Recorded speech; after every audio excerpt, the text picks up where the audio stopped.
yo creo que son las autoridades como la Defensoría del Pueblo y la Fuerza Pública las que nos permiten a nosotros determinar efectivamente estos grupos criminales, sus rentas criminales no solamente son del narcotráfico, son de la minería ilegal. Por eso yo le he hecho una solicitud al gobierno nacional de que ataque la minería ilegal, porque es una renta criminal que además acaba con nuestra biodiversidad.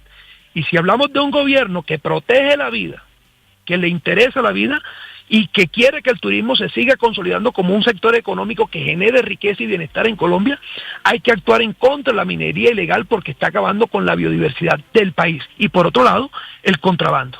Entonces yo creo que hay que sacar una estrategia desde el orden nacional para hacerle frente y retener todo este tema de las rentas ilegales, que hoy, como lo decíamos ayer en el lanzamiento del Plan Caribe contra el contrabando desde la Federación de Departamentos en Córdoba, una cajetilla de cigarrillo que compra un ciudadano de contrabando está financiando al grupo ilegal que está matando a nuestros policías y soldados por la espalda. Entonces aquí hay que analizar todo el contexto de seguridad y poder de la mano del gobierno nacional aunar todos los esfuerzos necesarios por preservar la seguridad, la soberanía del territorio. Bueno, anuncia el presidente Petro que habrá respuesta fuerte, mano fuerte del Estado contra este clan del Golfo. Señor gobernador Zuleta, gracias por acompañarnos. Lamento, gobernador, lo que le está pasando a su gente, a los policías allí en el Caribe colombiano. Gracias. Muchas gracias, Néstor. Un fuerte abrazo y saludo a todos los colombianos, especialmente a los miembros de la Fuerza Pública. Un abrazo fuerte. Intentando el Estado a nivel nacional y a nivel regional una respuesta contra el terrible, el macabro plan pistola del clan del Golfo. Estás escuchando Blue Radio. Ser libres es el don maravilloso de ser humano. Cada uno decide cuál es su camino. Cada uno decide cómo enfrentar la existencia, con qué actitud. De hecho, nos pueden quitar cualquier cosa, menos esa decisión íntima de cómo asumir la vida. Pero la libertad exige asumir las consecuencias de lo que hacemos o decidimos. Eso lo llaman responsabilidad. A muchos nos cuesta aceptar nuestros errores, nuestras equivocaciones, y por eso no somos felices. Hoy te quiero invitar, primero, a tener conciencia de ti. Segundo, a saber que eres valioso, que eres importante. Y tercero, a generar una actitud de asumir las consecuencias de tus acciones. ¡Ánimo! Tú sabes.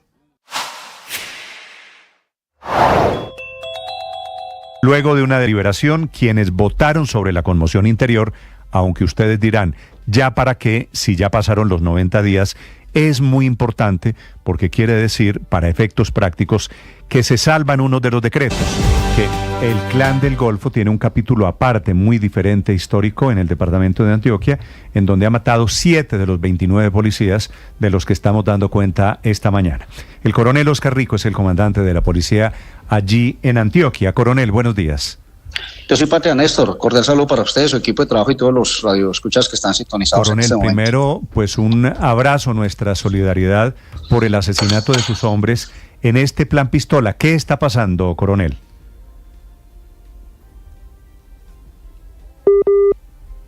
Dios y patria, coronel. Sí, ahí le escucho, Néstor. Eso. Le escucho nuevamente. Muévase un poquito. Si me sube el brazo a modo de antena, me ayuda, coronel. Los dos, Néstor. Listo. Coronel, sí, ¿qué es lo que está pasando? A ver si le explicamos al país en Antioquia con este plan pistola del clan del Golfo. Bueno, Néstor, primero reprochar todas estas acciones criminales y terroristas con funcionarios que son los encargados del servicio primario de seguridad, ese servicio cercano a la comunidad, son los garantizadores de las condiciones necesarias de seguridad, tanto personal del modelo como personal adscrito, en este caso el de ayer, a la seccional de tránsito y transporte, funcionarios encargados de acompañar a los conductores, de guardar la seguridad vial, asistir a los casos de siniestralidad vial, que se presentan varios.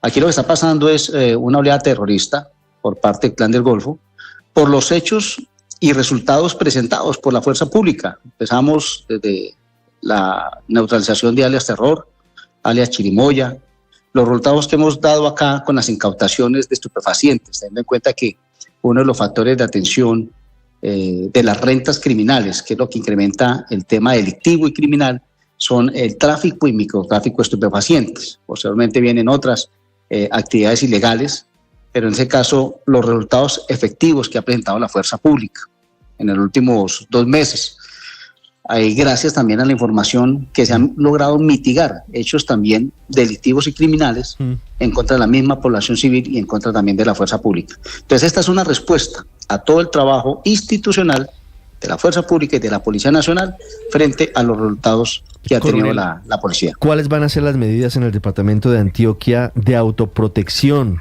de refuerzo de la seguridad, de no confiarse para evitar que sigan ocurriendo estos hechos en la medida de lo posible, por supuesto, ojalá no ocurriera ninguno, o de minimizarlos en caso de que no se logren controlar?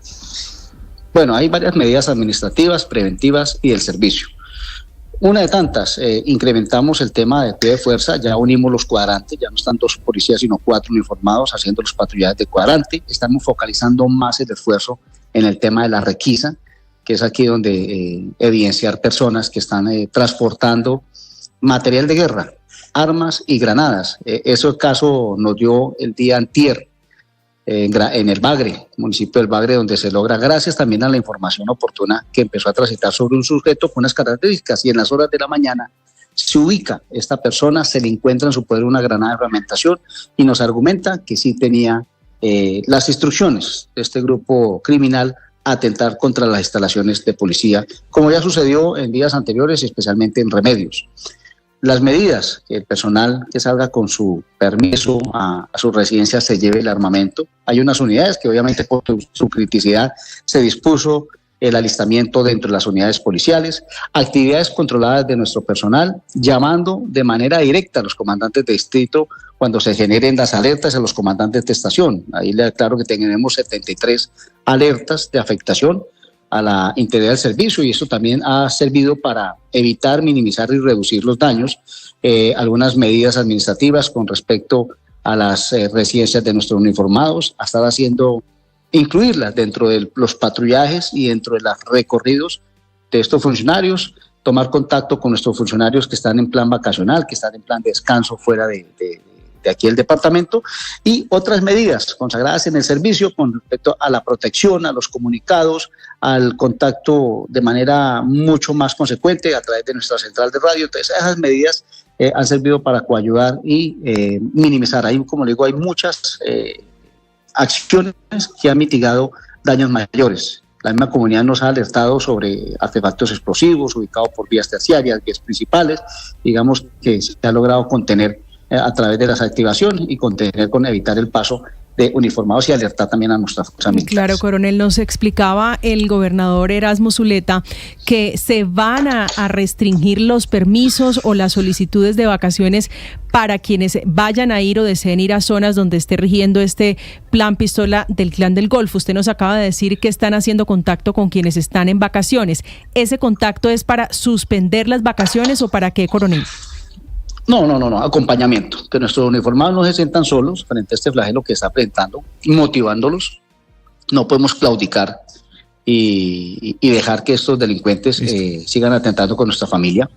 Eso es lo que me comentan, son algunas medidas administrativas. No se va a hacer en 100% porque pues no se amerita, pero sí, digamos, llevando esas recomendaciones, esos puntos y hechos determinantes pues para una mejor eficacia con respecto a todos esos hechos que están enfrentando con policías descansando, policías en sus vacaciones, policías con familia, etcétera, que nos permitan a nosotros mitigar riesgo. Esa es una de tantas medidas preventivas y administrativas que tenemos.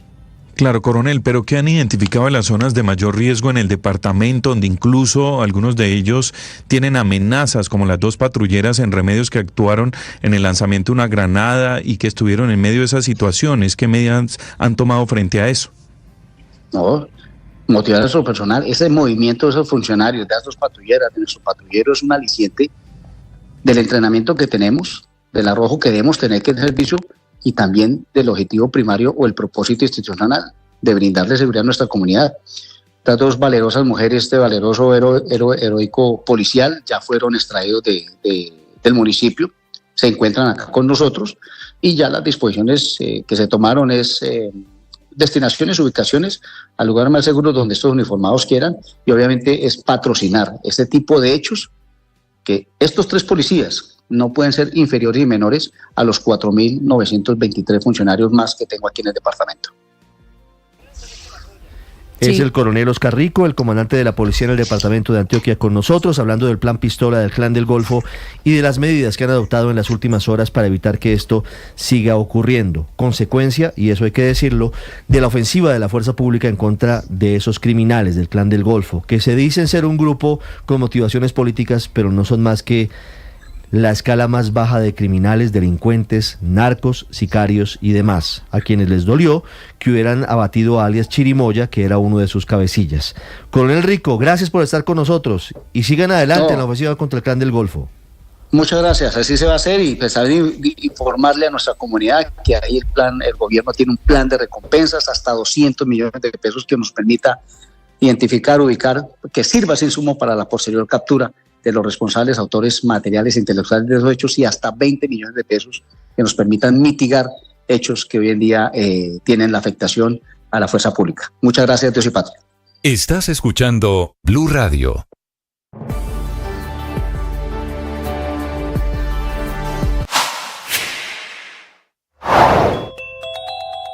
Afidro, la Clínica Chayo y la Fundación Retorno Vital presentaron el informe Balance Social, una radiografía alarmante que revela cómo en el último año las barreras de acceso al sistema de salud en Colombia se incrementaron. El informe advierte que de más de 2.000 trámites gestionados, las principales barreras reportadas por los pacientes fueron las demoras en entrega de medicamentos, con un 42%, la falta de citas médicas con 27%, demoras en autorizaciones con un 21%, y en los casos más críticos, las demoras en la entrega de medicamentos llegaron a superar los 250 días. En casos de pacientes con enfermedades de alto costo, según el informe, los pacientes accedieron en promedio a solo 4,7 meses de tratamiento, a pesar de requerir atención. No es casual la nueva arremetida del presidente Gustavo Petro contra el Banco de la República hoy, que hay junta directiva del emisor para definir si baja o mantiene estables las tasas de interés. Víctor.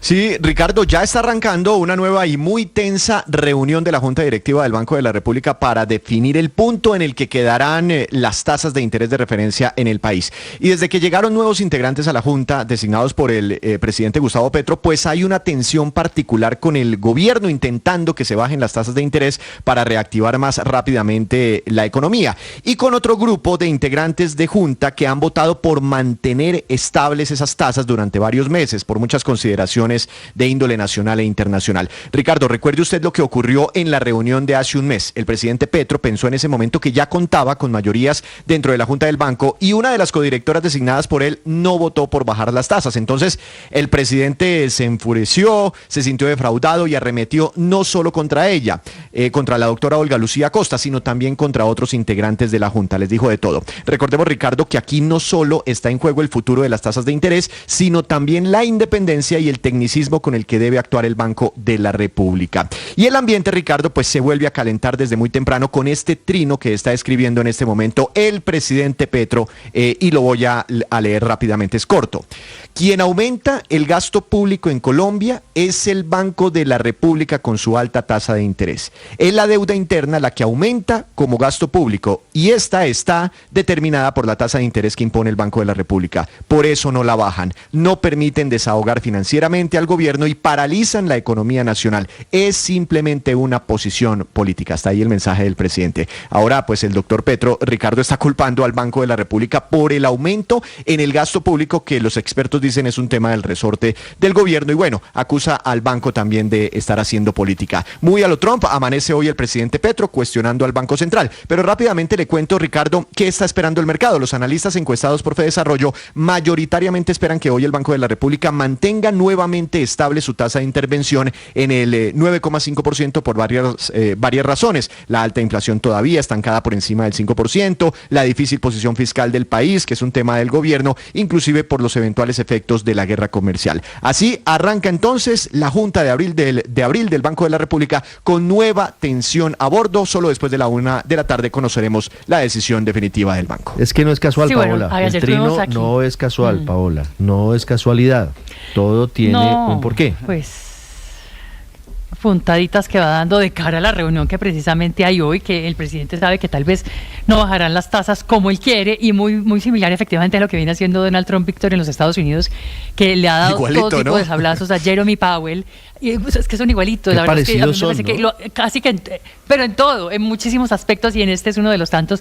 Decía Donald Trump que iba a echar, que iba a postular la destitución inmediata de Jeremy Powell, que iba a votar, que se tenía que ir, y ya después que está ellos favorecían a Biden, para atrás, que se metían en política. Sí, no, pero terrible. Al final el populismo no importa de dónde sea, tiene las mismas características de derecha o de izquierda. Sí, los dictadores iguales. Son populistas al final, Luis Ernesto. Ricardo, pero lo que sí es cierto es que así como estamos viendo el espejo de los Estados Unidos y los efectos negativos que tiene sobre la economía ese tipo de confrontaciones entre el Ejecutivo y una banca independiente, pues aquí tienen exactamente las mismas consecuencias.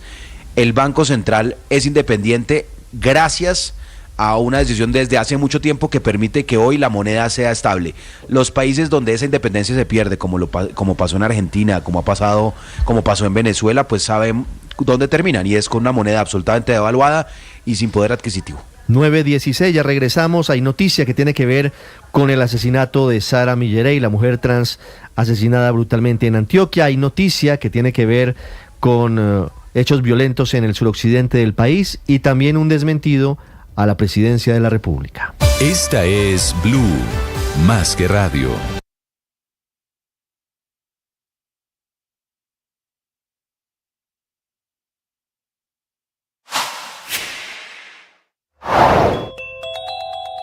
Víspera del Día del Trabajo y antesala también de la negociación del aumento salarial para los empleados públicos. 1.400.000 empleados de nómina de la rama pública que están en suspenso y a la expectativa por esta negociación que ya está en curso, con plazo hasta el próximo 15 de mayo para llegar a un consenso y con ofertas ya sobre la mesa por parte del gobierno nacional, que en las últimas horas destapó su carta con un aumento del 1.3% por encima de la inflación del año pasado, que recordemos cerró en el 5.2% para un aumento total del 6,5% que propone a los empleados de nómina del sector público.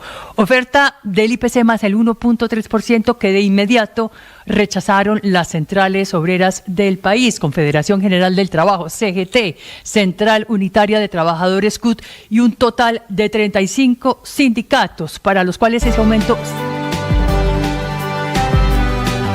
es el cabecilla de una banda dedicada al tráfico de estupefacientes, padre, al microtráfico de drogas. Sí, señor. El presunto responsable del terrible asesinato de esa mujer trans, Sara Millerey. El video en Bello, Antioquia, es dolorosísimo, de la forma en la que muere indefensa, sin poder salir del agua. Sin que nadie le ayude. Y nadie le ayuda. La graban y nadie le ayuda. Eso que nos hizo pensar en que somos una sociedad enferma, porque ese es un síntoma de una sociedad demasiado enferma.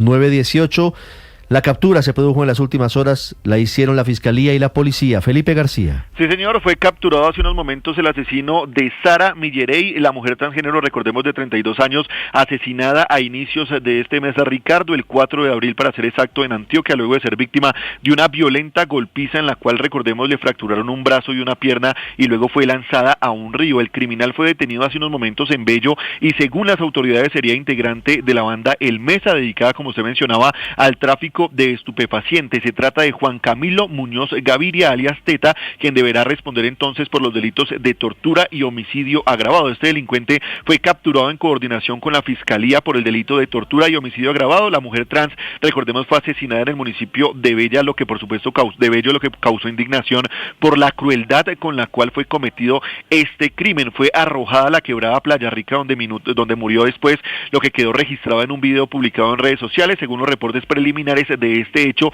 Sara fue interceptada por un grupo de personas, entre las cuales se habría encontrado este peligroso criminal, hombres que la golpearon con extrema violencia, fracturándole brazos y piernas antes de lanzarla al agua con la intención de ahogarla. Sara fue trasladada al hospital La María, donde permaneció hasta el domingo 6 de abril, día en el que murió. Recordemos que la gobernación de Antioquia estaba ofreciendo, Ricardo, hasta 50 millones de pesos de recompensa por información que llevara a la captura de los asesinos de esta mujer trans. Finalmente se dio la captura el día de hoy. Juan Camilo Muñoz Gaviria, alias Teta, quien responderá entonces por los delitos de tortura y homicidio agravado.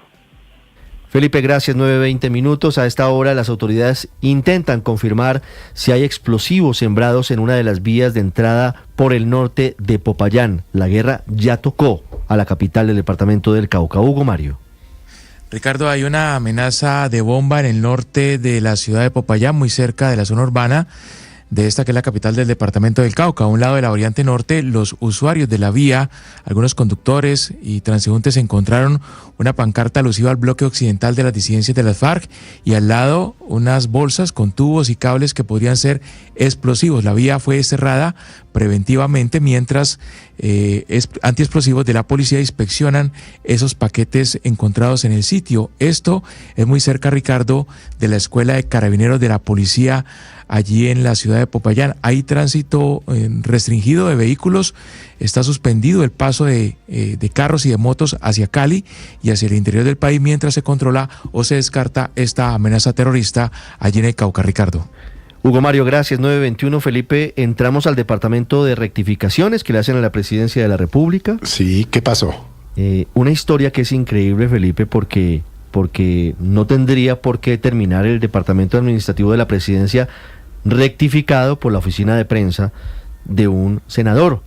La historia es la siguiente, Felipe. La historia tiene como telón de fondo la epidemia de fiebre amarilla que afrontamos en Colombia. Sí.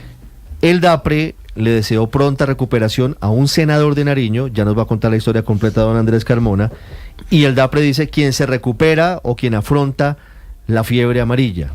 Sí. De la oficina del senador dice, no, un momentico, ¿de dónde sacan que tiene fiebre amarilla? No tiene fiebre amarilla. No tuvo, pues. No tiene fiebre amarilla. La historia, Andrés Carmona. Así es, Ricardo, muy buenos días. Mire, esta historia comienza con un trino hacia las 6:15 de la noche de ayer, 29 de abril, del Departamento Administrativo de la Presidencia de la República en cabeza de su directora Angie Lisset Rodríguez, que dice, abro comillas, expresa su profunda solidaridad con el senador Robert Daza, quien atraviesa un delicado estado de salud a causa de la fiebre amarilla. Su situación nos recuerda la importancia de acudir a la vacunación y fortalecer las acciones de autocuidado. Desde el DAPRE deseamos su pronta recuperación, cierro comillas. A esto se suma un mensaje que desde la cuenta del senador Daza se emitió el pasado 28 de abril, en el que dice, quiero contarles que en este momento aún me encuentro hospitalizado. Les envío mensaje de tranquilidad y de confianza. Estoy seguro que con la gracia de Dios las cosas van a salir bien y la curación va a llegar, cierro comillas. Y esto llama la atención porque sería el primer congresista contagiado de fiebre amarilla, además que esta semana en el recinto del Congreso, en el Salón Social, se hizo una jornada de vacunación para senadores y funcionarios del Congreso. Pero nos comunicamos con el equipo del senador Daza, el senador no ha contestado llamadas ni mensajes, y su equipo dice lo siguiente, la información que acaba de publicar el DAPRE es falsa, el senador no tiene ni ha tenido fiebre amarilla, en este momento tiene un cuadro gripal y se está sometiendo a exámenes, está estable y lúcido. En el transcurso de la mañana vamos a sacar un comunicado porque es absolutamente falso. Por lo que en ese sentido el equipo de Daza está contradiciendo al DAPRE y la realidad es que en estos momentos no se sabe realmente cuál es el diagnóstico del senador Daza, si es fiebre amarilla o un cuadro gripal, Ricardo.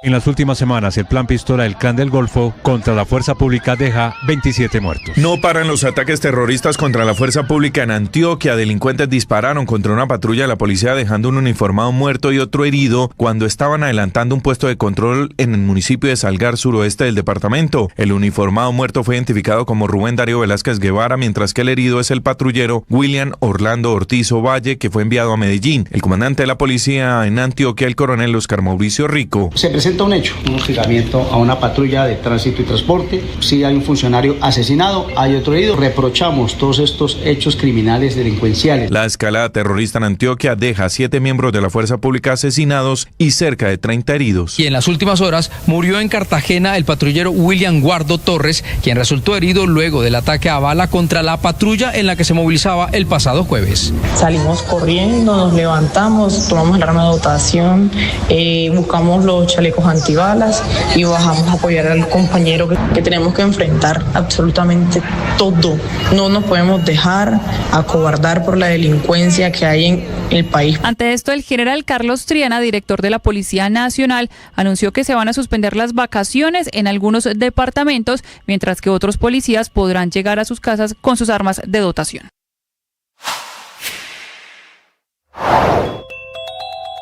Oficialmente, Sneider Pinilla es el primer condenado por el escándalo de corrupción en la Unidad Nacional para la Gestión del Riesgo. Como uno de los principales testigos de la Fiscalía, obtuvo el 45% de descuento de la pena que debía recibir por dirigir la asignación de contratos y entrega de dineros para comprar congresistas para impulsar las reformas del gobierno nacional. Así las cosas, la condena que deberá pagar en una guarnición militar quedó en 5 años, 8 meses y una multa de 5.723 millones de pesos por la efectividad de la información que le ha entregado a la justicia para llegar a otros involucrados como Sandra Ortiz, la exconsejera para las regiones, llamada en este entramado La Mensajera, y a quien, a propósito de la situación, la Fiscalía le volvió a decir no en su idea de tener un principio de oportunidad, aunque es un no rotundo, porque le dejaron la puerta abierta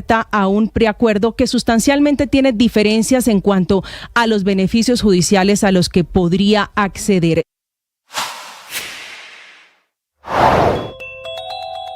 Hoy en Mañanas Blue de 8 a 9 de la mañana con Néstor Morales. Renuncia hoy al Departamento de Prosperidad Social su director Gustavo Bolívar.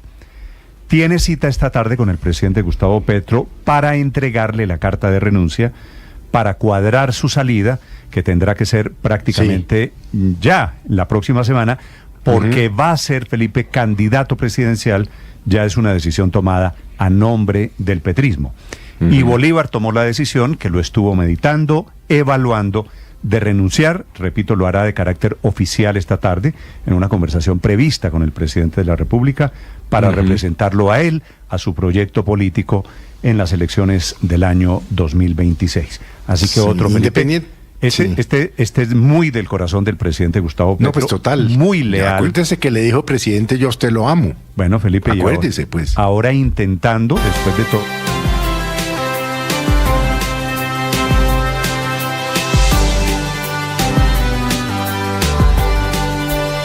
La advertencia sobre un posible apagón en 2026 y 2027 en Colombia proviene de la Asociación de Empresas de Servicios Públicos y Comunicaciones y del Consejo Gremial Nacional, de Andesco y el Consejo que reúne a los gremios de Colombia. Su presidente es Camilo Sánchez Ortega, que habló este martes de esos hechos y le costó una arremetida del ministro de Minas y Energía, Edwin Palma, y del presidente Gustavo Petro. Doctor Camilo Sánchez, buenos días. Buenos días, Ricardo, muy complacido estar con ustedes. Primero hablemos del fondo, porque luego viene la arremetida del gobierno, pero el tema grave y serio es la advertencia que ustedes están haciendo frente a la posibilidad de que Colombia se apague en los próximos años. ¿Qué dicen las expectativas, las perspectivas del sector? Nosotros no hablamos sino con técnica, nosotros estamos mostrando argumentos y parte científica de lo que está sucediendo. Si no pagan los subsidios, vamos a tener el apagón financiero muy próximamente, y la muestra es que ya tuvimos en Colombia un apagón en Puerto Carreño, donde 40.000 personas por 3 días y 1.600 millones de pesos, que no es nada del sistema eléctrico, se apagaron. Ese es el apagón financiero. Pero estamos quedándonos sin los proyectos importantes hacia el futuro, y por eso en el 26, 27 y en adelante la demanda está por encima de la oferta, y ahí vamos a tener falta de energía, y eso es lo que no le gusta al gobierno. Al doctor Palma no le gustó, y por eso cuando escribió en su Twitter que si no iba a sacar empresas públicas de Andesco. Nosotros no dependemos del gobierno, no tenemos parafiscales, y por eso le digo al ministro, no se escude en cosas que no son. Nosotros pensamos en Colombia y no queremos un apagón que sería gravísimo para la economía colombiana. Doctor Camilo, sobre los subsidios, ¿a cuánto asciende la deuda hoy? Hablando de los subsidios del servicio de energía eléctrica a las personas menos favorecidas, ¿de cuánto es la deuda del gobierno? Y le pregunto si ha venido pagándola, porque se han hecho unos compromisos, no sé si se han cumplido. Bueno, 3.1 billones de pesos termina hoy la deuda. Hoy, 3.1 billones de pesos. El problema es que mes a mes viene creciendo la deuda, porque se están pagando unas platas a cuentagotas, pero no se está pagando lo que requiere realmente el sistema. Es que esta plata no es un regalo del gobierno, es un compromiso que tiene que entregar, porque las empresas ya entregaron a los estratos 1, 2 y 3 toda esa energía y ahora tiene que el gobierno pagarla. Si no la quiere pagar, que le diga a los colombianos que hacia el futuro van a tener que pagar el estrato 1 el 100% de la tarifa y no el 60% que está financiado en este momento, o el 50% en el estrato 2 y el 15% en el estrato 3. Es muy grave que no paguen los subsidios, porque esto puede apagar el país, y ya se apagó, como ya le mostré en lo que sucedió en Puerto Carreño. Sí, como grave que tampoco se pague la plata de la opción tarifaria, que también fue otro salvavidas distinto que se dio durante la pandemia, doctor Sánchez. Pero cuando dice usted que en los próximos años la demanda va a estar por encima de la oferta, ¿a qué se refiere concretamente? ¿Cuánto vamos a estar demandando y cuánto es la oferta que el sistema eléctrico colombiano es capaz de suministrar? Es que en este momento tenemos ya problemas, fíjese, ya tenemos que traer importado gas, y aquí se necesitaba el gas no solamente para las técnicas, sino ahora para los hogares y el transporte. En este momento usted oyó al presidente de la República pidiendo al presidente de Ecopetrol que tuviera que traer gas importado. Eso demuestra que no tenemos nacional, tristemente, porque el gobierno decidió disminuir la posibilidad de que Ecopetrol siguiera generando gas y petróleo y reservas hacia el futuro. Nosotros estamos preocupados porque no están entrando los proyectos eólicos y solares de La Guajira, porque no hay ningún proyecto importante que vaya a disminuir el consumo que se está haciendo en la costa norte del país y en el país, y vamos a tener una diferencia de por lo menos un 8% de energía faltante en el 26 y 27 para los colombianos. Doctor Sánchez, brevemente nos podría explicar ¿qué es un apagón financiero? Es decir, apagón financiero es que nos vamos a quedar sin luz, que ustedes no van a tener con qué generarla. Es decir, ¿qué es un apagón financiero y qué implicaciones tienen para los 50 millones de colombianos? El apagón financiero es cuando los recursos que tiene que pagar el Estado no se lo paga a las generadoras y al sistema, y esas empresas no pueden pagar la energía y por consiguiente no pueden entregar esa energía a los estratos populares y a toda la economía nacional. Eso es lo que pasó en Puerto Carreño. Allá se debían 1.600 milloncitos, eso es nada en el sistema eléctrico, pero por 1.600 se apagó 3 días y 40.000 personas quedaron sin luz. Eso es lo que se iba a pasar también en Boyacá, y nosotros dimos la voz de alerta. El ministro se reunió porque faltaba el gas para la generación de energía y se salvó 20 municipios de Boyacá que también se iban a pagar. Así pasa en muchas empresas de Putumayo, del Chocó, de La Guajira, muchas más, las públicas que las privadas, pero que ya estaban en cuidados intensivos porque le deben en total al sistema 8 billones de pesos, 3.1 billones en lo que tiene que ver con los subsidios, y adicionalmente la opción tarifaria, que ya el ministro y el presidente decidieron que no va a pagar la promesa que había él dicho que iba a cumplir, que no había cumplido supuestamente el gobierno anterior. Doctor Sánchez, ¿cómo recibieron ustedes allá en el evento de eficiencia energética las declaraciones de la interventora de aire, de la doctora Diana Bustamante, que fue puesta ahí en ese cargo por la Superintendencia de Servicios, haciéndole una petición a quien la nominó en ese cargo, a quien la puso en ese cargo, a la Superintendencia de Servicios, para que le inyecten un salvavidas financiero rápidamente a la empresa intervenida, porque si no se puede apagar, y habló de una cifra de más de 1 billón de pesos? Exactamente, y creo que eso es algo muy interesante, porque es que es el mismo ente del Estado. Hace 7 meses Aire está en manos del gobierno, y antes Edwin Palma era el agente interventor. Él puso a esta mujer, que es muy pila, y le está diciendo: si no me dan la plata, no me digan que haga milagros, porque si no tengo esa plata, se va a pagar, porque no voy a pagarle a los generadores y a todos los que están en deuda. En este momento es más de 1.200.000 millones, y esto es peligrosísimo. Y lo propio va a pasar con Afinia, porque ya el alcalde de Medellín, Fico Gutiérrez, le ha dicho que tiene que pagarle los subsidios y tiene que pagar la opción tarifaria, o le devuelven al gobierno, y se va a crear nuevamente Electricaribe 3, porque se va a quedar con el 27% de la demanda, y el gobierno va a ser el responsable de tener que manejar esa vena rota, que le va a costar mucho más que pagar los subsidios que tienen en este momento rezagados. Mire, doctor Camilo Sánchez, hablemos de política. ¿Qué tiene que ver con todo esto? El presidente Petro dice que usted ha anticipado desde que entró el gobierno apagones y que hasta la fecha no ha ocurrido ninguno. Y le responde a lo que está ocurriendo en Bogotá, que tiene que ver con la falta de consulta definida en las comunidades, en las líneas de transmisión que están en el occidente de la ciudad. Pero habla de un tema que yo quisiera preguntarle sobre la energía solar. Dice que en Bogotá también es válida, a pesar de que aquí, evidentemente, como hoy, no es constante, pero además dice que está abierto a que el programa de mejoramiento de vivienda tenga recolección de agua lluvia y energía solar autogenerada. ¿Esa es la solución, doctor Camilo Sánchez? ¿La energía solar es la solución? ¿Es la panacea para el sistema eléctrico? Bueno, yo le quiero contar que el presidente, primero ya le conté que hay un apagón que ya estuvo el país hace 40 días. Segundo, que hemos salvado varios porque empresas nos llaman a decirnos, por favor, pidan y ayúdenos a que nos paguen los recursos para evitar ese apagón financiero, y lo hemos logrado. Nosotros tenemos un comité intergremial, no solamente el presidente del Consejo Gremial, sino uno de energía y gas, para evitar que el gobierno se siga equivocando y que entregue los recursos adecuados. Y tercero, estar hablando de paneles solares como la alternativa para salvar al país, ¿eso cuánto se demora? Que nos muestre dónde están los planes, dónde están los proyectos grandes. Hoy la energía solar no representa ni el 5% de la demanda nacional. Esa es una bonita excusa. Muy bueno que tengamos paneles solares, ojalá que haya muchos, pero recuerde que por las noches esas personas no van a tener ni los acumuladores ni las baterías y simplemente se van a quedar sin energía. Esto es bueno durante el día, pero por la noche, ¿qué vamos a hacer? El sol no sale por la noche, decía un Exactamente. Sabio. No sale, y además es muy importante, estamos hablando de que vamos a regalar plata con paneles solares para los supuestamente las tiendas, ¿cierto? Maravilloso, pero hablemos de hoy. Es que el problema es hoy, mañana, el 25 y el 26. Estos paneles no van a estar en este gobierno y los proyectos que están hablando son mínimos con respecto a los 14 millones de colombianos que están entre los estrato 1, 2 y 3 y que no tienen la plata del gobierno para pagarles todos esos paneles solares que se requerirían. Doctor Camilo Sánchez, y quiero hacerle una última pregunta. Usted nos hablaba al principio de esta charla del desapacible mensaje en Twitter del ministro de Minas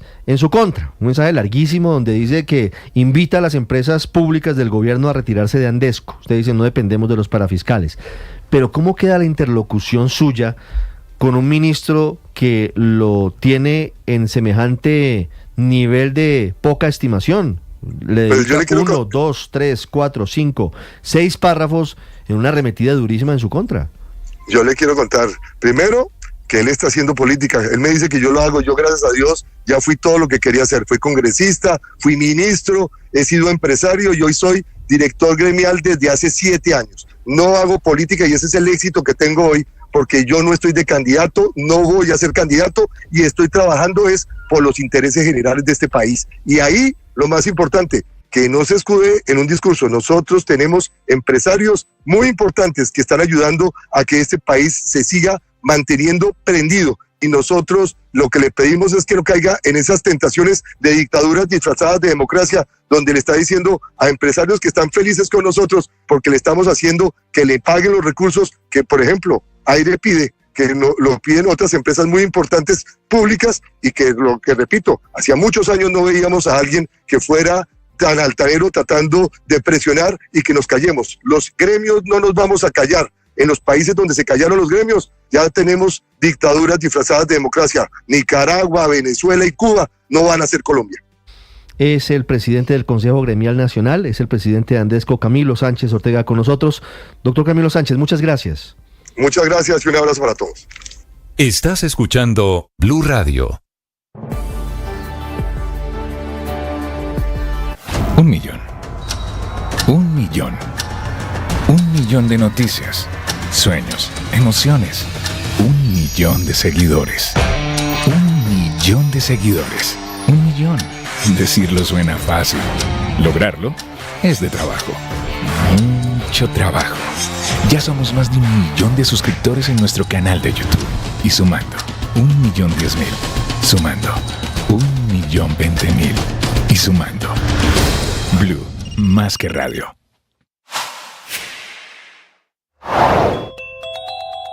Hoy en Mañanas Blue de 8 a 9 de la mañana con Néstor Morales. Renuncia hoy al Departamento de Prosperidad Social su director Gustavo Bolívar.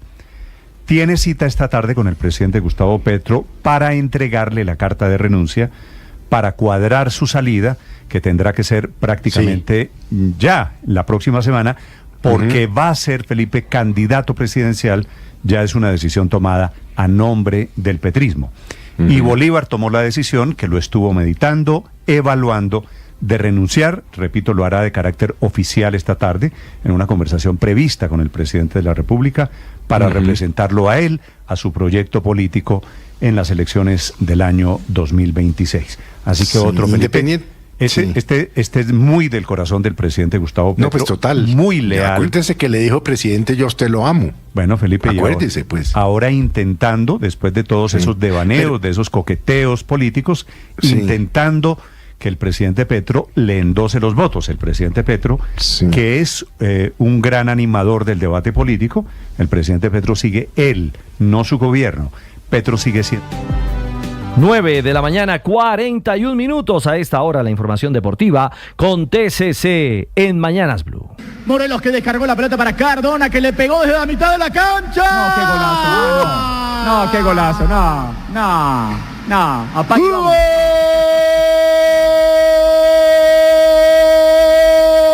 No fue Cardona, fue Crack Dona. Golazo, sí, golazo del 10 verdolaga para sellar el 3-0 final de Atlético Nacional frente al Deportivo Pasto. Noche de fútbol, goles, lluvia y liderato para el club paisa, que llegó a 31 puntos en el campeonato. Sin duda, días felices para el verde y para el técnico Javier Gandolfi.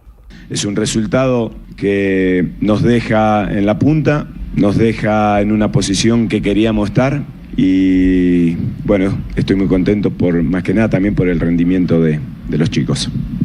Claro, victoria, liderato y clasificación además a semifinales. El agradecimiento verde en la voz de un ídolo, René Higuita, en una noche de precumpleaños del club antioqueño. Muchísimas gracias por todo su apoyo, por su acompañamiento en esta noche tan especial, en los 78 años del Atlético Nacional. Paz, amor, felicidad, éxitos y mucha más vida para esta institución que desde niños nos tiene enamorados. Felicitaciones, Atlético Nacional. Emotivas palabras del loco René Higuita. Ahora el verde, que celebra 78 años de vida, felicitaciones, se prepara para enfrentar al Independiente Medellín este domingo en una nueva edición del Clásico Antioqueño.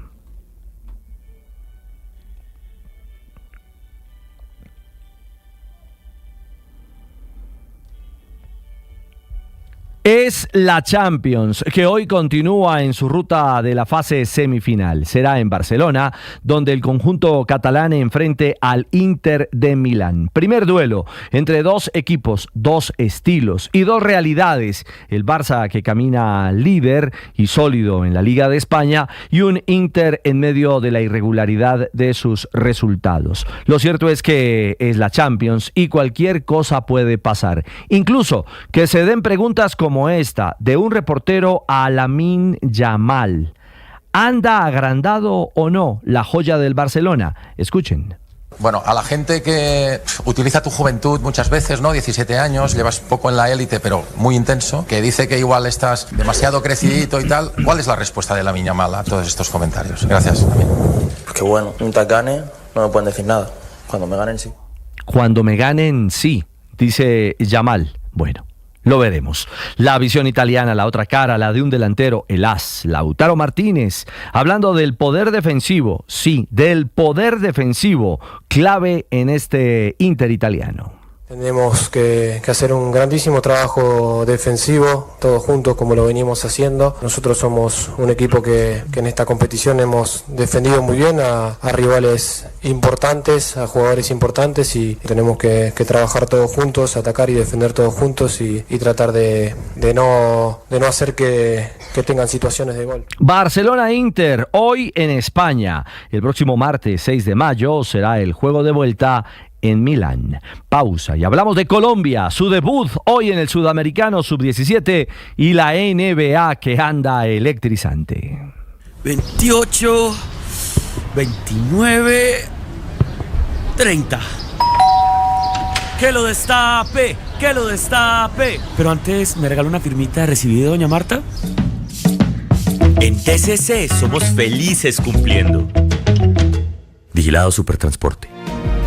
Hoy arranca el Sudamericano Sub-17 en Manizales. Colombia frente a Argentina. Desde las 6:50 de la tarde, la señal será del Gol Caracol HD2 y nuestra aplicación Ditu completamente gratis. Será el debut, el arranque de la tricolor y el juego inaugural en el Estadio Palo Grande. Lindo reto para la selección que cuenta con el talento de la joven arquera caldense Sofía Prieto, guerrera Sub-17. Bueno, pues una emoción de que ya saber que ya vamos a empezar y el grupo está tranquilo, pero a la vez muy enfocado en todo esto que se viene, que es Argentina, que es nuestro primer paso, nuestro primer objetivo, y ante el profe mucha tranquilidad y seguridad entre todo lo que hemos trabajado, en que estos 5 meses que hemos venido trabajando, seguir esa idea de juego y todo salga lo mejor posible.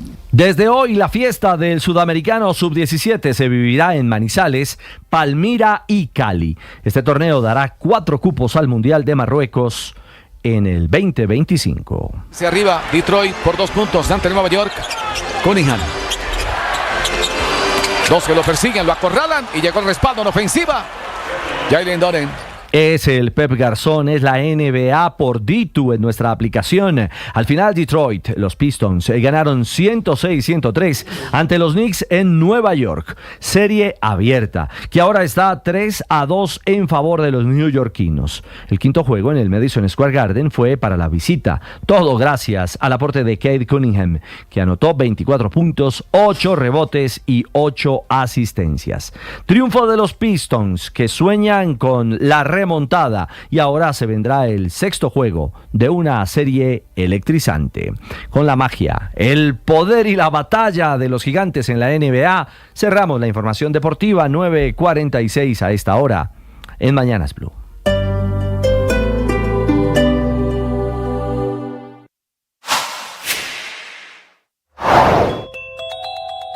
Hoy en Mañanas Blue de 8 a 9 de la mañana con Néstor Morales. Renuncia hoy al Departamento de Prosperidad Social su director Gustavo Bolívar. Tiene cita esta tarde con el presidente Gustavo Petro para entregarle la carta de renuncia, para cuadrar su salida, que tendrá que ser prácticamente ya la próxima semana, porque va a ser, Felipe, candidato presidencial. Ya es una decisión tomada a nombre del petrismo. Y Bolívar tomó la decisión, que lo estuvo meditando, evaluando, de renunciar. Repito, lo hará de carácter oficial esta tarde, en una conversación prevista con el presidente de la República, para representarlo a él, a su proyecto político en las elecciones del año 2026. Así que otro, Felipe, este es muy del corazón del presidente Gustavo Petro. No, pues total. Muy leal. Acuérdese que le dijo, presidente, yo a usted lo amo. Bueno, Felipe, acuérdese, pues. Ahora intentando, después de todos esos devaneos, de esos coqueteos políticos, intentando que el presidente Petro le endose los votos. El presidente Petro, que es un gran animador del debate político, el presidente Petro sigue él, no su gobierno. Petro sigue siendo muy fuerte políticamente, el gobierno menos bueno que Petro. Y la jugada de Gustavo Bolívar es meterse en la piscina de las candidaturas para disputar lo que ellos han denominado la candidatura en una consulta de algo que han denominado, Felipe, el Frente Amplio. Sigan esos contenidos en nuestro canal de YouTube. En Blue le ponemos cara a la radio.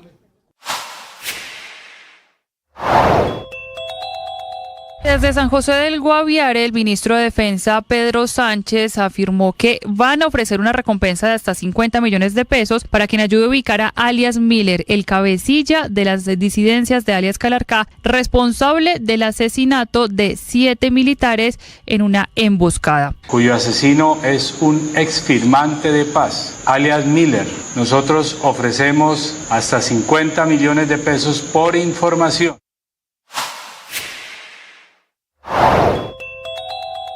En Mañanas Blue, la ministra de Justicia, Ángela María Buitrago, se refirió a una parte del decreto de conmoción interior que tumbó la Corte Constitucional relacionada con problemas estructurales como la presencia histórica de grupos armados. Yo tendría que decir que si fuera cierto que los elementos estructurales de violencia no pudieran servir para decretar la conmoción interior tendría que desaparecer de la Constitución Nacional.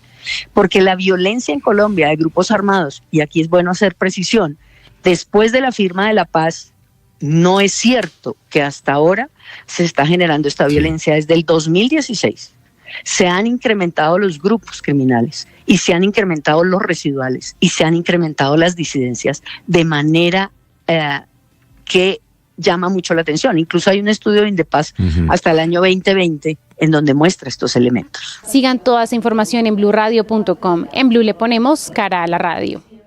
Ser libres es el don maravilloso de ser humano. Cada uno decide cuál es su camino. Cada uno decide cómo enfrentar la existencia, con qué actitud. De hecho, nos pueden quitar cualquier cosa, menos esa decisión íntima de cómo asumir la vida. Pero la libertad exige asumir las consecuencias. 9 de la mañana, 50 minutos. Vamos a Medellín. Verifican a esta hora las autoridades si el hallazgo de un cuerpo en el embalse Porce 1 sería el del niño desaparecido luego de los torrenciales aguaceros de la mañana de este martes 29 de abril. Héctor Santamaría.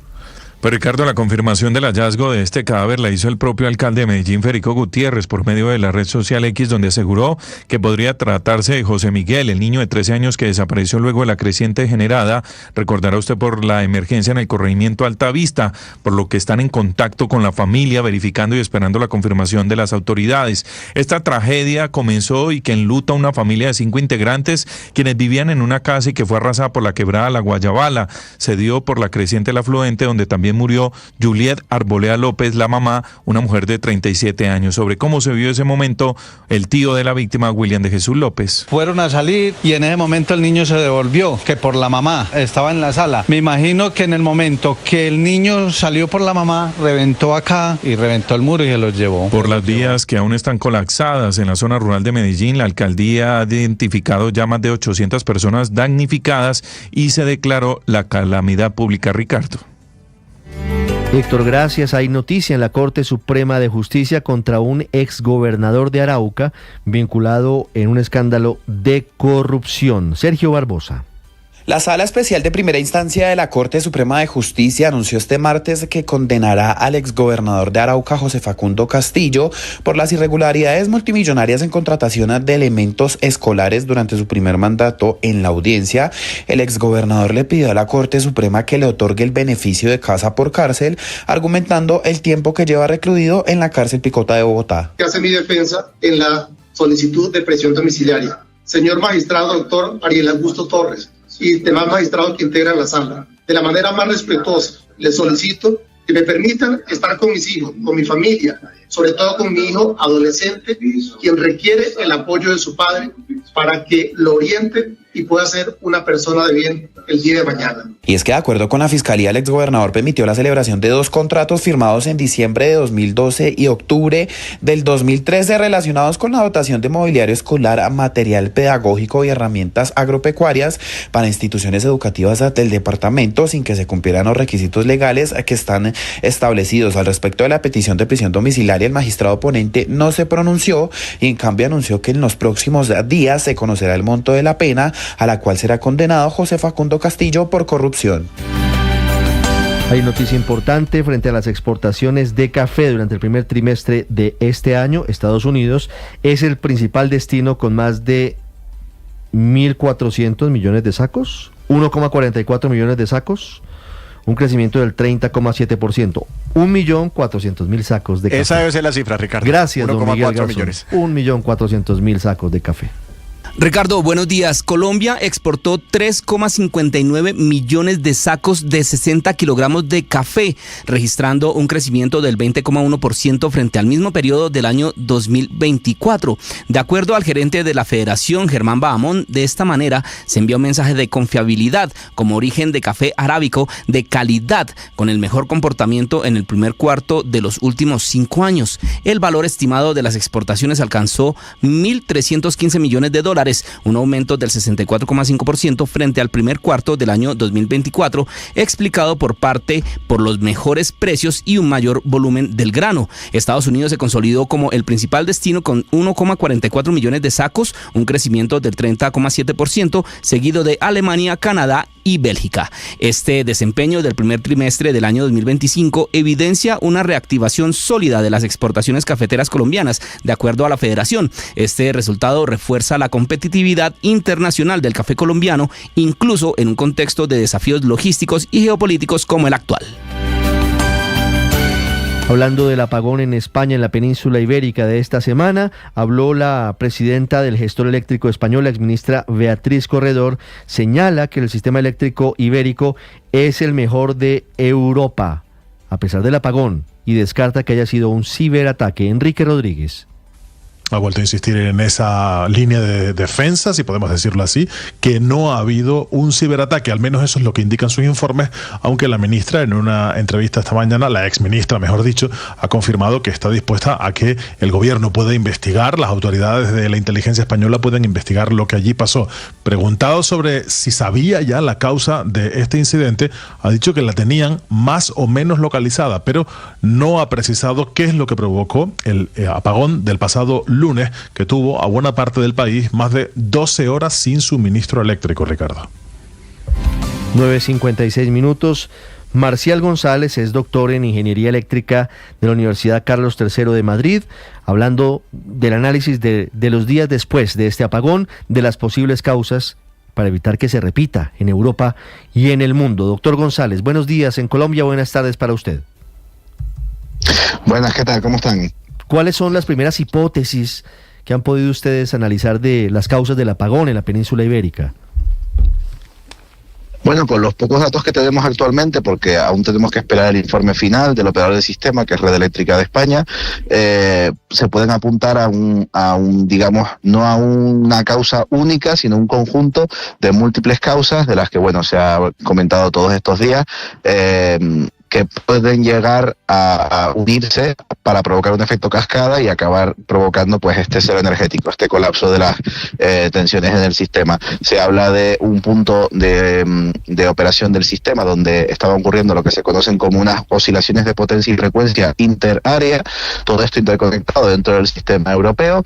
Estas oscilaciones, por causas que aún se desconocen, no se pueden amortiguar y acaban provocando una pérdida muy abrupta, muy importante de generación a lo largo de todo el sistema ibérico y es lo que acaba provocando el cero energético. Claro, esas oscilaciones sumado a cuáles otras causas, doctor González, mientras vemos las imágenes en el canal de YouTube y en Ditu de las dificultades enormes que tuvieron que vivir millones de españoles el lunes pasado. Pues bueno, hay diferentes apuntes a diferentes causas, como ya le comento, todavía tenemos que esperar el informe final de Red Eléctrica de España, todavía no podemos sacar conclusiones que apunten en una u otra dirección. Se ha hablado de una falta puntual de inercia en ciertos puntos de la red eléctrica. Inercia, para que nos entendamos, es, por así decirlo, la capacidad de respuesta que tienen algunos tipos de generadores eléctricos ante fallos. También se ha hablado de un escenario donde ante estas pequeñas perturbaciones, que bueno, todavía queda valorar si son pequeñas o grandes, pero ante estas perturbaciones algunas partes de la generación no actuaron como se debería, y saliéndose del sistema, es decir, desactivándose y pues provocando que este problema se agrave todavía más. Como ya les digo, esto es algo que pasó en una ventana de tiempo de unos 5 segundos, la mayoría de eventos pasaron en el entorno de 1,5 segundos, por lo tanto estamos hablando de muchísimos eventos que pueden ocurrir en periodos de milisegundos o incluso microsegundos. Por lo tanto, el análisis completo con toda la lista de los eventos que fueron ocurriendo se va a hacer esperar todavía y habrá que tenerlos todos pormenorizados para conseguir apuntar a todas las causas que provocaron este evento, que como ya le comento, no solo es una sola causa, sino más bien por ahora apuntamos a que ha sido una conjunción de diversos factores, de diversas actuaciones inesperadas de varios generadores a lo largo de la red. Doctor González, esta pregunta se la hago desde Madrid, donde vivimos en primera persona lo que pasó el pasado lunes. ¿Esto puede volver a suceder? Quiero decir, usted habla de una suma de factores y todo el mundo parece claro que esto no es fruto de una sola circunstancia, sino de varias que se suman. ¿El que esas circunstancias se puedan sumar de nuevo es algo probable o es algo improbable, a sabiendas de que es la primera vez en 50 años que se produce un incidente como este? Efectivamente, como comentas, es un evento histórico, es un evento único, es un evento que era muy, muy, muy improbable. La realidad es que a día de hoy tiene las mismas probabilidades de ocurrir que tenía hace 3 días y que tenía hace una semana, es decir, probabilidades muy, muy, muy, muy bajas. Que ocurriera otra vez, estaríamos hablando de que un rayo impacte en el mismo sitio 2 veces seguidas con la misma intensidad. No fue causado por un rayo, pero para que nos entendamos en términos probabilísticos.